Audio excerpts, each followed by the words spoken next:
Women's sport rides popularity wave to growth in 2025. Major gains in television viewing and attendance at women's sports in 2024 will give way to expansion in 2025 as startups and established leagues alike look to take advantage of the surging interest, industry leaders and experts say.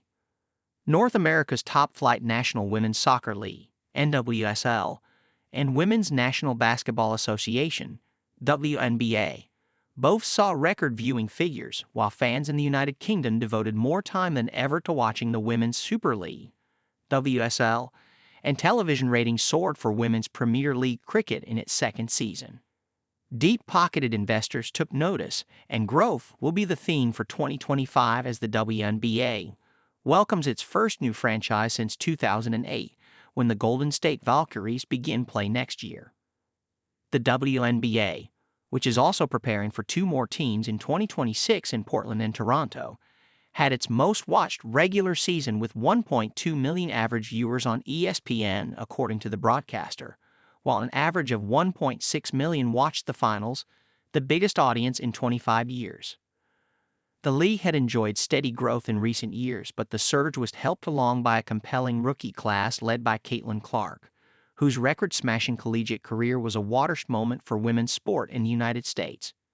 Clark will hope her extraordinary star power will help in her joint bid to bring an NWSL team to Cincinnati, as the Women's Soccer League considers three contenders, including Denver and Cleveland, for a fresh expansion franchise.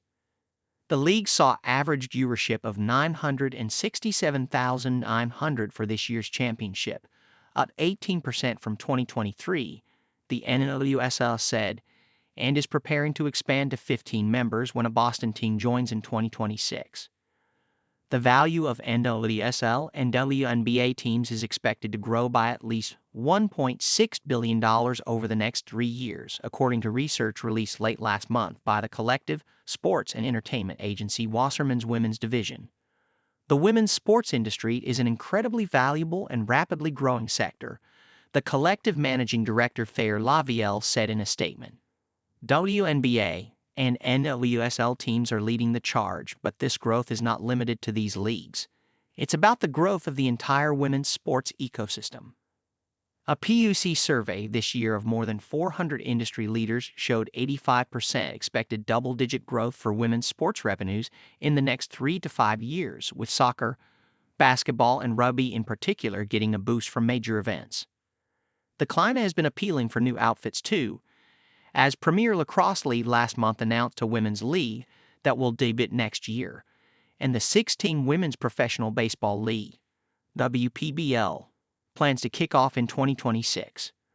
The WPBL was approached by dozens of potential owners in the week after they announced their launch in October, according to Keith Stain, co-founder of the league with pioneer Justine Siegel, the first woman to coach a professional men's baseball team.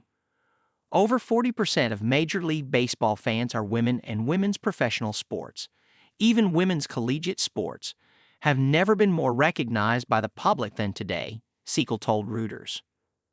It's a perfect time to take a game that women have been loving for centuries and give them a chance not just to play but also be in leadership positions.